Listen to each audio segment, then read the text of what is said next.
But we do have one more that we got to take a look at as well, right? At SK up against Obey. Won't be too far away if we talk about that as sort of the next game we're looking into. Yep, the day has not been closed out just yet. I know that we're running a little bit late here, but you've got Mouse and Dig to thank for that. We'll worry about all that later, but I'm definitely still looking forward to this Obey SK matchup. I feel as though this is one of the last chances that SK might have to kind of put themselves in the idea or in the back of everybody's minds as, hey, we're still, looking to be contenders at this Worlds event.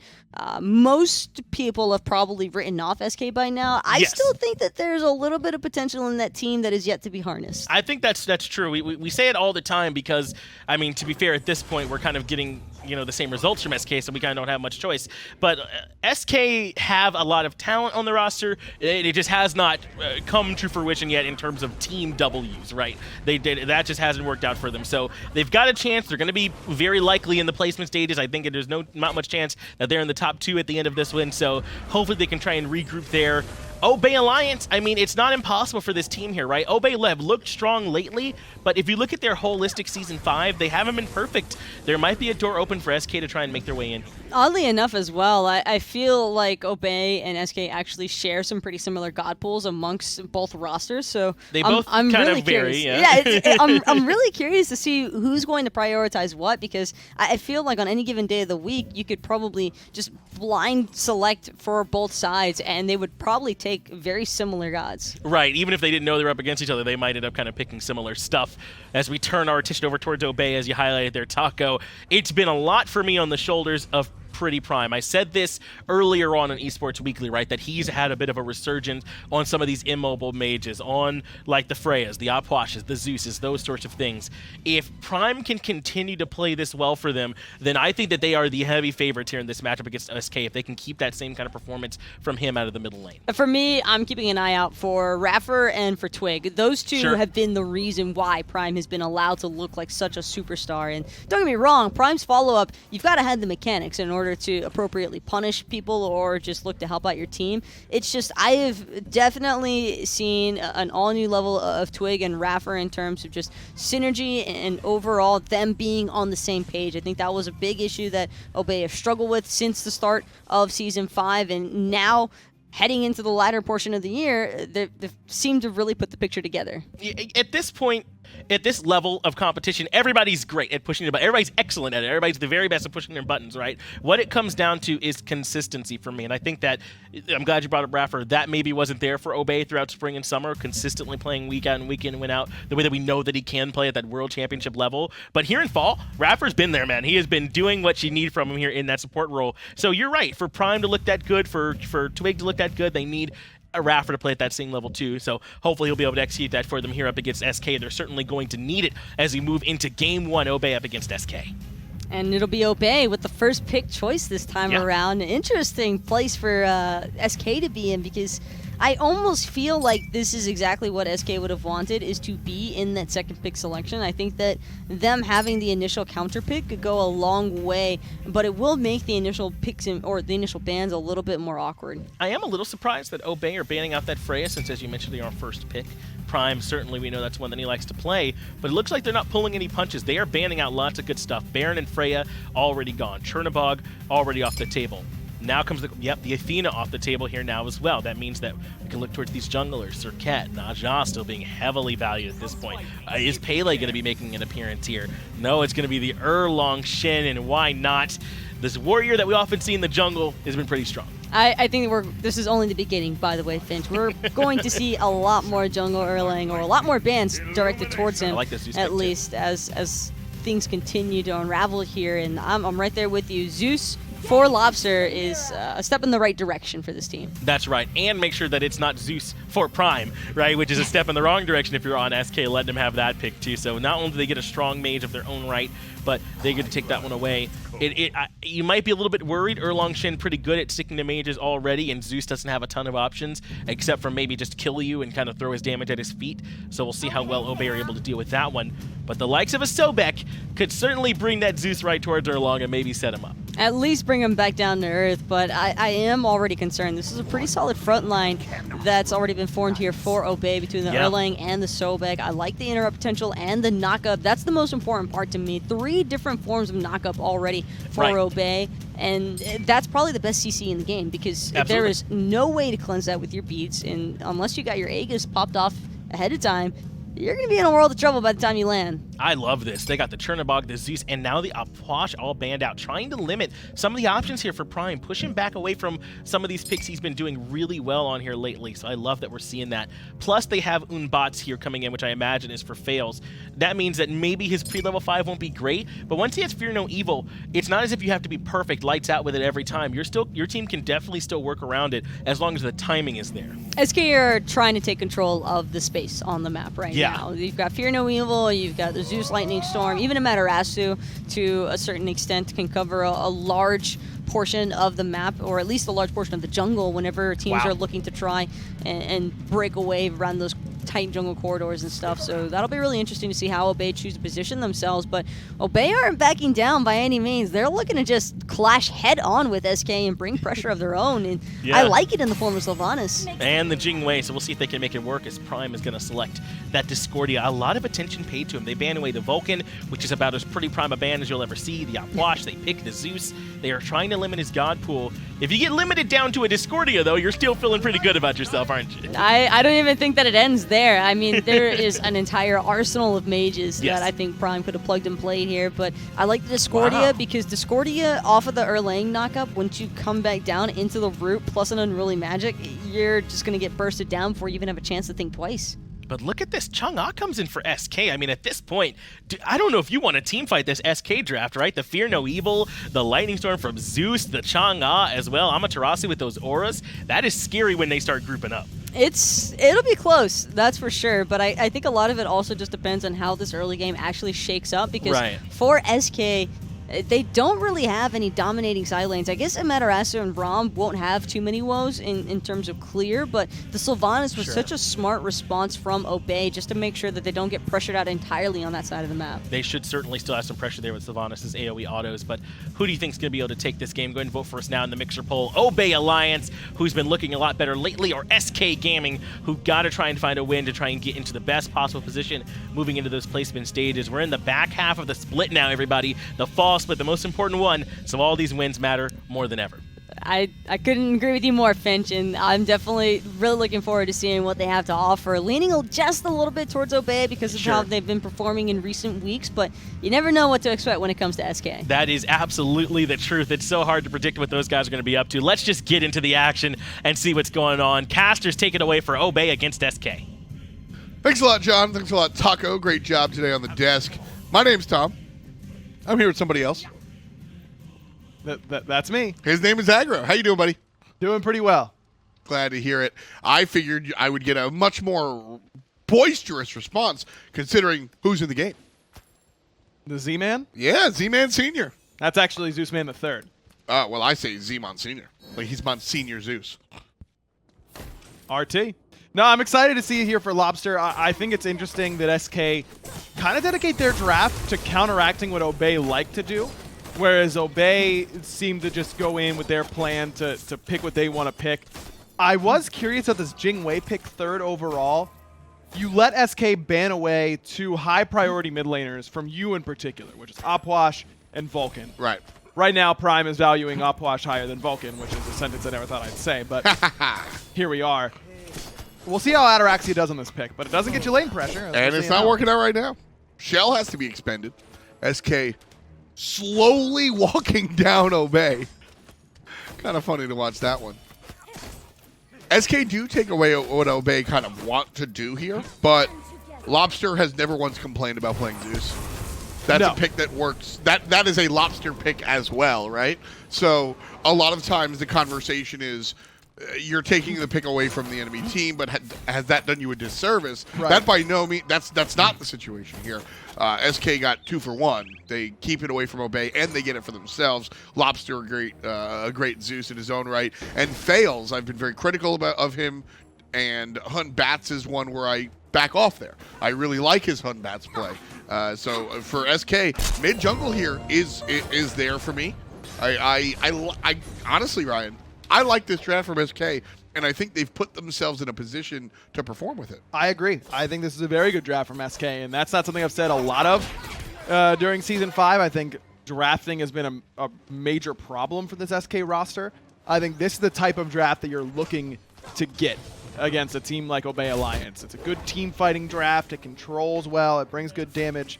But here, Faeles needs to be careful. His jump is down, and Twig's just looping in mid. Yeah, Twig's going to come around, look for Lawbster. Damage focused onto the mid laner. And that's going to be an easy first blood for CaptainTwig. Just rudimentary there. Didn't really seem like Twig really had to try. Left side, though, a little bit more excitement. iRaffer taking heavy damage. HalfDevil on the chase. Going to find the basics on Ataraxia, but the support player will live. iRaffer in the red, but still not dead. Twig's trying to seal away the speed and will instead just start taking the fight up against Faeles. Perfect. Twig is now, even though he doesn't get the speed buff because of Ducky's rotation and because Lawbster is respawning, that is the sort of measured annoyance that Twig does really, really well in the jungle, where he knows that he's being obnoxious for you, but he also knows you can't really stop him from what he's doing, and is just getting these little advantages, whether it be actually statistical and the damage he's going to do, or the farm he's stealing away from you, or just mental. I think both of those factor in a lot of times in the way that Twig likes to play the game, where he's constantly on your side of the map. And with that ping out onto Faeles, that lets Twig know that speed buff is available to be invaded on that right-hand side, and ends up giving it up, does Faeles, but seals away red in return. I don't know, this just feels like Obey is finally starting to turn into the team that we've been waiting for. Yeah, I wonder if it's too little too late, which is, so mathematically, of course not. They're going to be able to make a run for World, et cetera, et cetera, et cetera. But I mean, how much ramp up time do they have there is the question. They have enough. You think they have enough? I think they do. Because it's not like they're going in to the placement stages in 6th seed, having not won a game, and they get hot and win one game's week 6, and it's like, okay, they're here. They've arrived. It's been the fall split. It's been bits and pieces, like maybe one game during spring, a couple games during summer, and now more consistently during fall. They've gotten more consistent with each passing split, and I think that gives me some hope for them. CaptainTwig still in the enemy jungle. Spent more time on this side of the map than his own. Kind of funny there. Again, there's that consistent annoyance that you were talking about. It's just kind of a matter of, for Obey Alliance, it's an age-old question from traditional sports. Would you rather be the team that's played well all year, or would you rather be the team that struggled but got hot at the right time? Sure. I think that United last year as a team got hot at the right time. I agree. I think that Energy was a consistently dominant team that also in Season 2 got hot at the right time for a decent portion towards the end, because they got cold at the wrong time during Super Regionals, got hot again during the World Championships. CogPrime is a great example of a team that got hot at the right time. Yeah, CogPrime. We look at that run through rose-tinted glasses, but CogPrime was not the heavy favorite to win that World Championship. Not at all. Not at all. So that's a team that got hot at the right time. So I would say Enemy Esports, team that got hot at the right time, Season 2. That is the hottest run of all time, basically. The hot ultimate. This is actually going to be a little bit of a team fight. Twiggy finds 2 knockups, and there's Faeles' his ultimate to send everybody packing. Xaliea going to have to dash on away from there, and SK will successfully defend their blue buff. Nice response there from SK Gaming. Kind of a surprise, because SK have not been really successful in defending their buff, so a nice look for SK there. But yeah, sometimes it's just about capturing the lightning in a bottle and understanding how to best use that energy. And some teams have gone on to keep that energy. I think of United in particular, where they reached their all-time peak during the World Championships of play level, but they continued afterwards. HalfDevil going to trade Ultra Ult. Oh, the pull might change it. The pull, the dash, the ultimate. HalfDevil's still going to live, though. Kind of a fun little sequence there. I think that United were a team that, and United are a team that, you're right, they got hot and they bottled that, and they've been kind of catalyzing themselves off of that for the entirety of the season.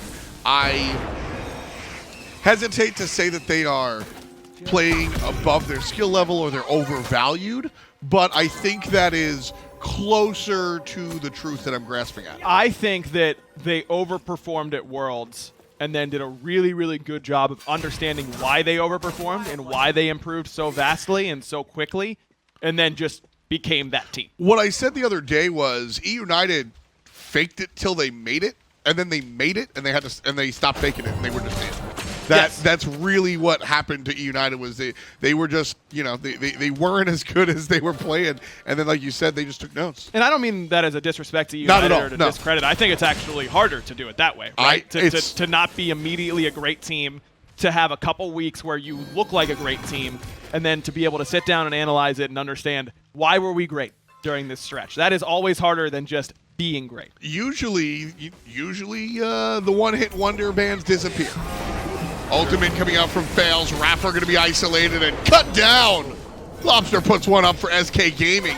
The response from Obey Alliance going to be coming via CaptainTwig. Rooted. Faeles trying to find his way out. Dribble taunt, but the best target for the Apple. HalfDevil intercepts. Faeles still fighting. Get out of there. Nice dodge. And the mid lane mage's nonsense will not find a home. PrettyPriMe off the mark there. Faeles with a nice juke. And SK Gaming find 1 kill for a whole lot of damage. That was a lot expended, but good identification by SK. That ultimate in mid that felt a little bit weird not that long ago, where HalfDevil got pulled under tower and forced out Wrath of Terra. That wasn't about that engagement. That was thinking ahead. They were a couple steps ahead. And that's a good sign for SK Gaming, that they are thinking about the big picture and not just every little engagement going the way they want it to. That's a good indication that they're starting to mesh better as a team, and it's one that I think a lot of SK fans have really been waiting for. Yeah, this SK team has been really troublesome.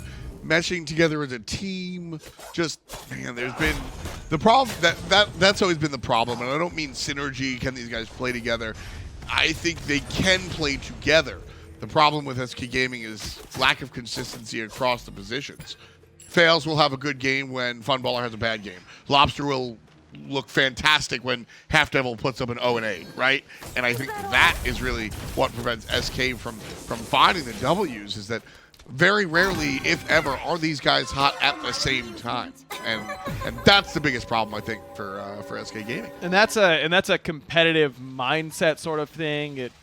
It's not to say that SK isn't coming in focused, but it shows me that they are thinking too individualistic in most situations. Yes. Because, and I'm not comparing them one-to-one, but when you play ranked a lot, you'll have your great games, you'll have your bad games. Sometimes you'll have your great games when your jungler's having a bad game, and then you don't get to win that game. And that's the way it goes. And I think that was a problem for SK in the same way, where they weren't thinking about how to play the game as a team all the way, but more just about playing the game itself. Just always behind the 8 ball like that. Lawbster cut down easily by CaptainTwig. Just a nice collapse by Obey. Xaliea, man. Xaliea sets that all up. Now Ducky is absolutely dead. Auto attack, all that's needed. No ultimates needed from Xaliea. It already used it towards mid. Wonder if Ducky's immune was down, because if not, then that's a death that you're picking Chang'e to avoid. Exactly. Yeah, Chang'e's supposed to get out of those scenarios. Pyromancer going to Obey Alliance. Nobody even close to the area. SK Gaming, I don't think knew that was happening, but if they did, I still don't think we see a stop. No, there's no way they stopped that. Mid was respawning in Lawbster. Ducky was still dead. There's no chance to contest a Pyromancer. And the team fight prowess of a composition like this for SK, a lot of team fight comps don't do really poorly from behind. As long as you group up as 5, you can battle through a 3, 4K deficit. Sure. And I think that this SK composition can do that. Fear No Evil stays relevant no matter how far down in gold you are. Yep. Zeus damage will be sometimes good enough if you find the right targets with Lightning Storm and Chain Lightning combo. The problem is that Chang'e becomes irrelevant from behind most of the time. Yeah, she does. And HalfDevil won't be able to deal semi-relevant damage while still providing the CC necessary.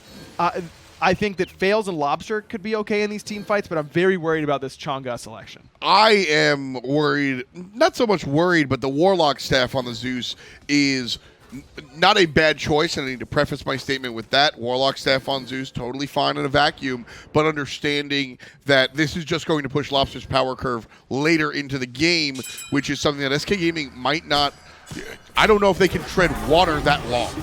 Twig has to use the beads as he's getting chased down, but Stun's just a little bit off the mark. Shell will keep him up through these ROM snipes as Twig now using the ultimate. Detonate, not quite available. Woof. Not going to be a great look there. Detonate comes a little bit too late. PrettyPriMe makes sure that Lawbster can't do it again. Discordia on her business. 4 kills so far for Obey Alliance. They're going to get the Oracles. Not even looking at the Gold Fury. I think it's a little early. Just going to go back into the jungle and grab the red. The Twig is a little bit too low to contest Gold Fury at that point. Even with the sustain of Raffer, it's a little bit safer to just go through and wait it out. Check out this item pick up by Raffer. So normally you're used to seeing something a little bit less traditional in the aura sense, and it's more Lotus Crown that you'll see a lot of times on SmiteVOD's second item. But Stone of Binding is one that can be really, really good. It's particularly good at killing Amaterasu in this spot because, remember, Sylvanas already prot shreds you, so now you add in that extra pen from Stone of Binding, and it's really easy to kill this Ama even through the tank boots that HalfDevil has picked up. I do think Lotus Crown is so good, especially against abilities like Fear No Evil, where if you get the heal off right before it comes down, your whole team gets so many protections from Wisps that you're not as worried about it anyways. But I do think that the Stone of Binding is a cool idea by Raffer. I just wonder if it would have been, if it's going to be as effective as a Lotus Crown would have been. Two opposite sides of the coin. This Stone of Binding very offensive, Lotus Crown very defensive, but Raffer decided to go with the more offensive option. For me to like this choice, it has to be coupled with play style, right? If you're going to be playing, if you're going to go Lotus Crown, I expect you to play in the middle or to the back line. Look for the heals on your teammates. Look for the peel, right? Use your root on your mage player so that you are able to peel. It's a more defensive mindset. If you're going Stone of Binding, I want to see you. I want that second relic to be Blink. I want to see Blink, Wrath of Terrors. I want to see offensive pulls and roots to get that Stone of Binding proc to enable your teammates to look for the kills. Because if you're going to build offensively and then get engaged on every time, I don't think that's the right approach. I agree with you. I think that the Lotus Crown also seems really good up against Amaterasu, where her ultimate is such a long wind-up, going to get stunned, and you know there's going to be follow-up after the stun. Maybe instead of needing to use that ultimate as CC immunity, you can just pop a Lotus Crown heal, end up tanking it, and then not really worrying quite as much about the follow-up, because remember, it's not just physical protection that Lotus Crown gives you, it's 20 magical procs as well, so it makes the follow-up Zeusol worse on top of it. Gold Fury about to go down here. Ataraxia has been working at it for a minute. Here comes SK Gaming. It's stuck in the Rainstorm. The full leash from Obey Alliance. Raffer able to get the kill. Xaliea able to get another kill. It's a 5-on-3 as Obey Alliance chase the enemy outside of their objective. It's a 5-on-4. Raffer is getting the penetration from that Stone of Binding. 2 kills for the support, and Xaliea, 2 kills for him as well. 4 players down, and Obey Alliance will pick up the Gold Fury. Xaliea has been the difference so far. I mean, he's 3-0-3s, been a part of 2/3 of the kills, basically, a little bit more than that for Obey Alliance. And Ducky doesn't even get to ult that fight. Nope. Just can't even get involved. That was a really good Gold Fury pull by Obey. If they get Gold Fury or not is irrelevant in that moment. It truly does not impact them that much. Because they won the fight so hard afterwards that it's not like SK was using anything else to try and secure Gold Fury afterwards. It was, we are trying to steal gold. If we do, awesome. But then we're going to lose the fight anyways. And that's why Obey is willing to take that so heavily. The fact that Ataraxia leashes it at truly the perfect moment is just icing on the cake. Rough stuff here. SK Gaming, they're down 8,000 gold in 16 minutes. That's an unhealthy lead at this time in the match. I mean, you've got to start thinking about stalling the game out now. Yes. And that is a tall task. Yes. This early in the match. You basically are turtling. Yes. Already. But the problem is you can't afford to turtle this early on because your buffs are still worth so much in relation to your overall gold purse. As the game goes on, buffs become less important and waves become less important because waves are so important early on in terms of gold because your total net worth is so low that getting 200 extra gold is a massive percentage increase in your total income. Right. Whereas when you're at 30 minutes and you've spent 4 items worth of gold, you've gotten 60,000 gold in the game. It's not that big of a deal. But when you're as a team or as a player, even you want to break it down that much further, every buff is worth, still at 17 minutes, it's still worth a percentage point of your total net worth. And so you can't just be giving up percentage point and percentage point and percentage point. That's fair. You could give up 1/3% here and there, and that's not that big of a deal. But that's why buff invades and minion waves are so much more important in the early game. And this is still early enough where SK can't just turtle and give all that up because they'll end up falling way too far behind. Fails with the jump over the wall. Xaliea is the target for SK Gaming. Xaliea finds himself behind enemy lines, but nobody's going to be drawing any lines anytime soon. Xaliea just continues to pressure. He gets chased away from the tier 2 tower, so he comes right back into lane on the enemy's tier 1. I mean, the audacity. He's daring somebody to die of him at this point. I mean, he's unkillable. So to those two, to Faeles, Ducky, it's not possible for him to die. Can't really get away with it. Right side, can't get away with the ultimate, but PrettyPriMe will get away with Ducky anyway. The unruly magic happening over there in the middle lane. Nice job there so far. Tier 1 tower in the solo lane going to go down as well.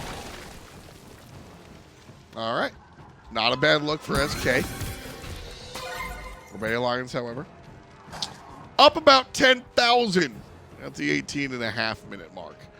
If I'm SK Gaming, I am already identifying what went wrong here and looking towards game number 2.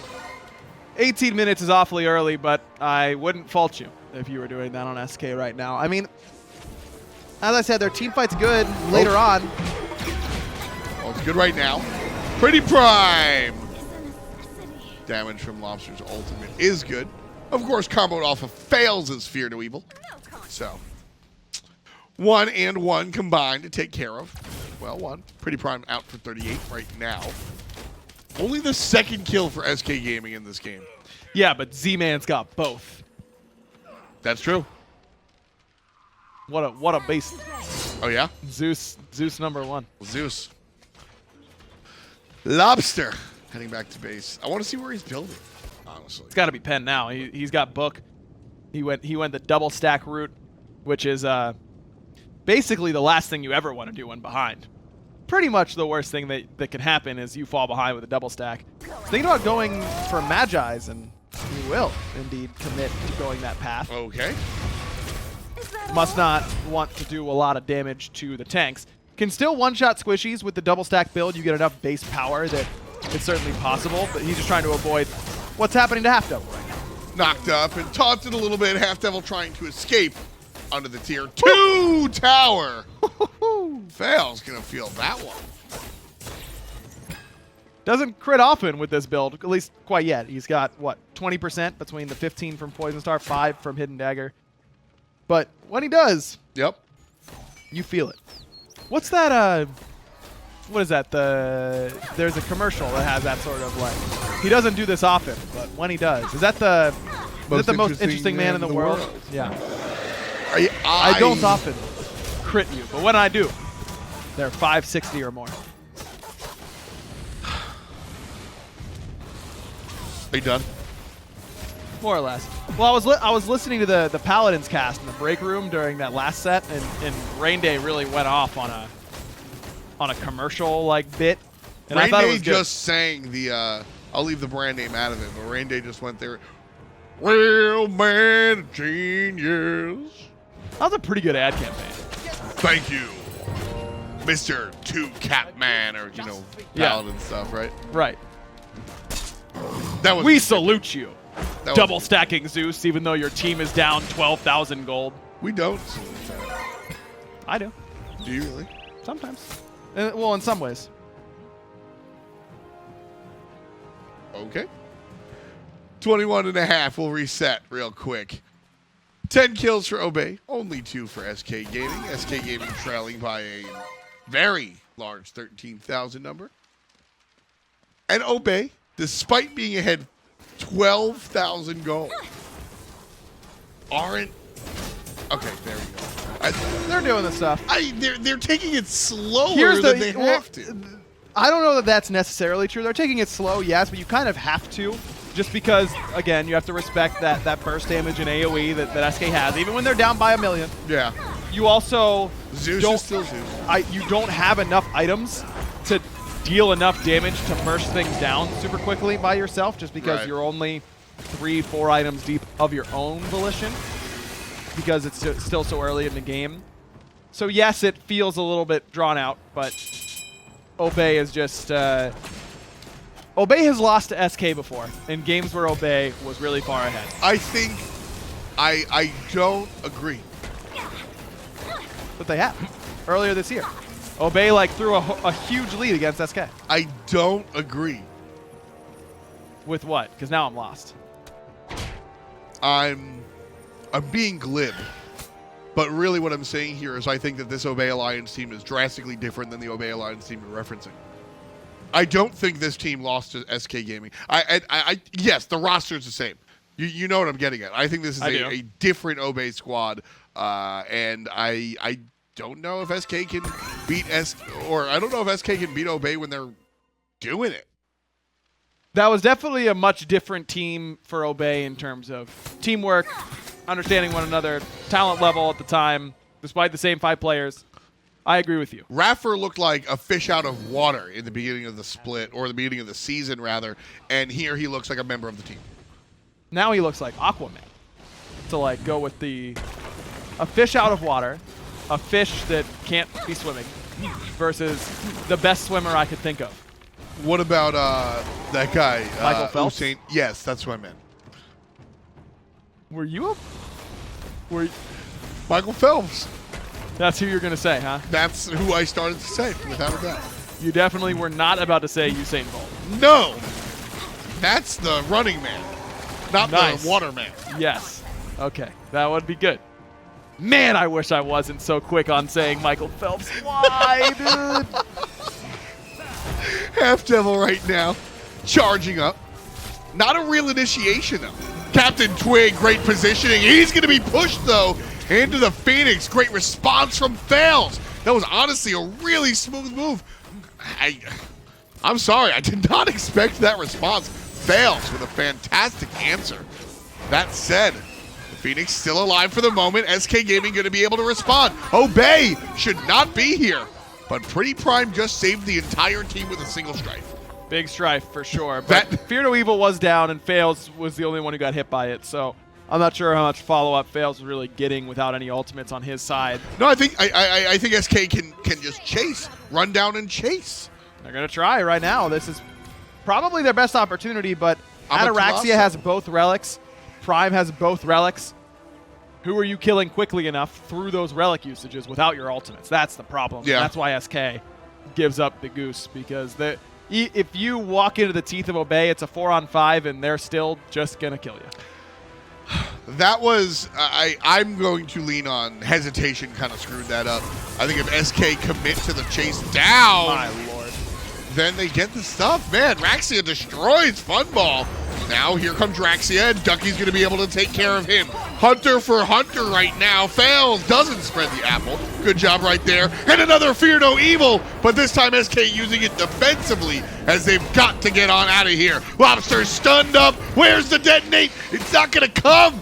Xaliea cuts down the mid lane mage. Ducky could be next. Ducky is next. There's no doubt about it. Twig able to get himself another kill. Now 13 for Obey Alliance. Is now SK really behind the 8 ball, as someone once said. Who was that? Sounds like a smart guy, like Taj Mowry. Who? Taj Mowry. I don't know who that is. The brother from Sister Sister, who then got a spin-off show called Smart Guy. No, I think you're thinking of the hotel manager from The Sweet Life of Zack and Cody. No, I think you're thinking of Spy Kids. No, I think you're thinking of that building, the famous one. The Burj Khalifa? Taj Mahal. Oh. Under attack. I didn't know what you were talking. I mean, Anatoly was talking about, he showed his workout, and he was like, man, next up, Burj Khalifa, because he walked like 500 stairs or something. I don't understand that reference. I'm not hip enough. The Burj Khalifa is the tallest building in the world. It's in the UAE. Do you know how many stairs are in the Burj Khalifa? Well, I didn't know what it was 10 seconds ago, so I'm going to wager I don't know how many stairs. So it's the tallest building in the world. Okay. Take a guess how many stairs are in the Burj Khalifa. 0. They only have elevators. That's false. I thought that was a pretty good guess. That's a cute guess. I'll give it to you. Is it, will you give me a hint? Is it 5 or 6 digits? Or is it less than 5 or 6 It's 4 digits. It's 4 digits. Okay. I'm going to go with, You really think there's a place with 10,000 stairs? if it's the tallest Or building. 6 digits? Yeah. 100,000 stairs in a Tom, building? I don't know what, I don't know how tall it is. It could be literally 700 floors. But even...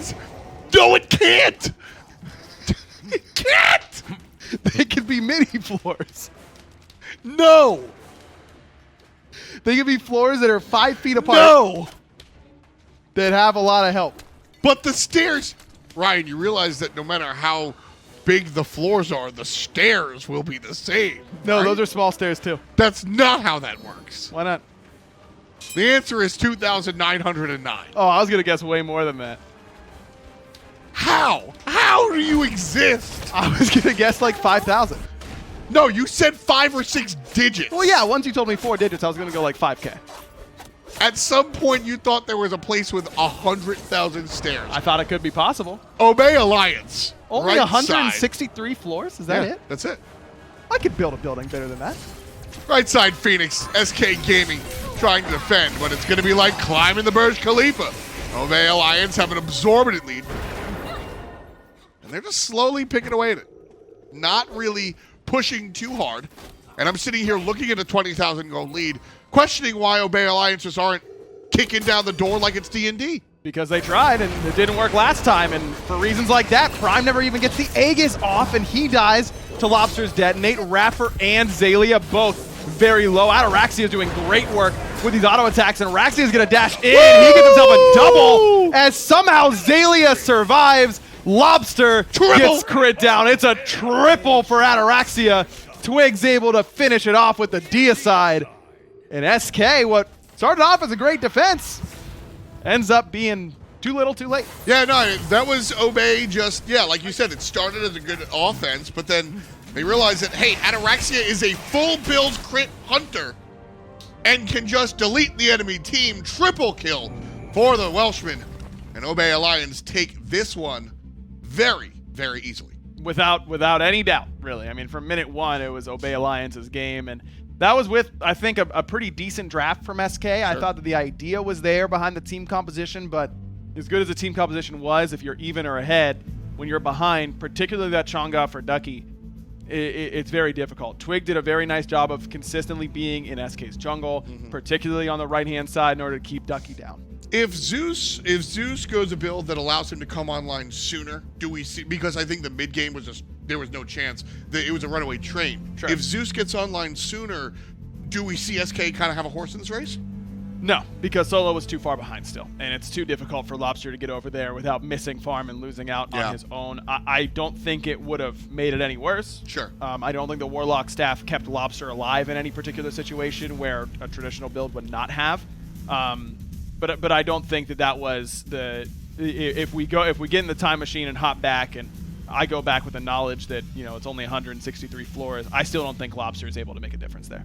Tough stuff there for SK Gaming, who on Obey Alliance is going to be your MVP. Nice team win there, if you ask me. But we're going to go down to the desk and break it down. Thanks, Tom. Thanks, Aggro, Finch, and Talk here to talk a little bit more about what happened in that game. And you heard him say it sounded like a team effort. Maybe the team captain was Xaliea that time, because he certainly had a big impact, at least through the early mid-game. Same case I think you can make for CaptainTwig, but another strong win for Obey Alliance here. I just got to feel a little bit bad for Ducky on this one, Finch, because it looked like he didn't even get to play Smite at that point. He was getting so heavily targeted out, that he just had no real opportunities to make some form of a comeback, and it was really difficult for SK because not only are they getting heavily pressured from solo, but then Xaliea, able to rotate freely because of how far behind Ducky is, starts having a serious impact in a lot of these team fight engagements, and it just makes things even easier for CaptainTwig, as if he wasn't making things look easy enough on the air lane. And Sure. well, it was just a trickle-down effect all across the board. Once one lane gets that drastically far ahead, it just spreads like wildfire to the rest of the map. Apparently, neither one of us had it, though, Taco. Ataraxia is the one in the end. Selected as the MVP out there by Mixer Chat. I think you all are right. Ataraxia had some big numbers there towards the end. Certainly able to find some nice crit there with the Chang'e, but certainly able to get to this position off of the play, I would say, early on from Xaliea and Twig in particular. Twig able to find, I think, the first blood onto Lawbster early on in that game in the middle lane, gets things started. Xaliea rotates into those fights early and often on the Sobek and is a huge disruptive force for the rest of the team that kind of facilitates things moving forward. So I agree, Ataraxia looked good there towards the end, but early on, getting some love. We'll give it to CaptainTwig and Xaliea. They're the MVPs in our hearts. That's right. That's Over all that here, matters, we'll Finch. say it, All right, we're the ones on the desk. We're clearly never wrong. I gotta okay? stop grilling chat over their mixer pits. All right, it's there. Chat, vote for whoever you want. I'll leave y'all a little bit alone. If y'all liked Ataraxia that game, then me too. I'm right there with you, chat, on that one.